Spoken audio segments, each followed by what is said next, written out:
The sun had barely risen, casting a soft glow over the rugged, unkempt landscape. This wasn't an ordinary golf course. It was a wild expanse of nature, blending rocky cliffs, dense forests, and windswept plains. A man in his early 30s carrying a battered golf bag stood at the edge of a cliff where the first tee had been carved into the stone. His weathered boots crunched against the gravel as he set down a ball.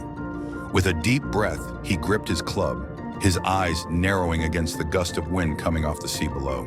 The first shot was a risk, across the expanse of a chasm to a narrow green on the other side.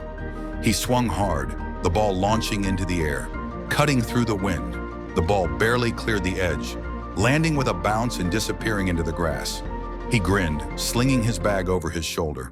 The trail to the next shot was treacherous.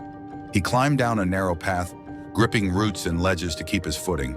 At the bottom of the chasm, he had to wade through a stream, his reflection distorted by the rippling water.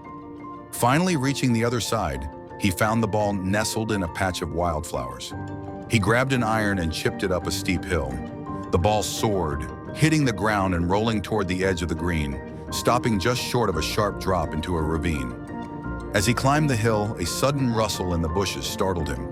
He froze, spotting a pair of eyes watching him. A wild fox. The creature darted out, snatched his ball in its mouth, and sprinted into the woods. The man groaned, shaking his head, but quickly gave chase. His boots crunched through fallen leaves and branches as he followed the fox's trail.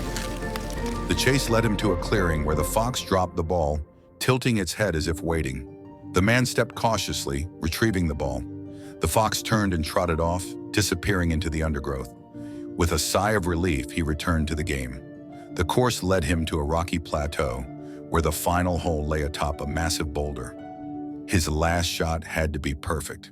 He steadied himself, gripping his club tightly as the wind howled. The swing sent the ball flying into the air.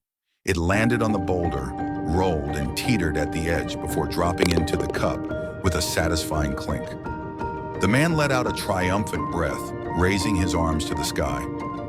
As he stood there, the sun fully rose, bathing the wild course in golden light. He slung his bag over his shoulder and began the long trek back, a smile lingering on his face. This wasn't just golf.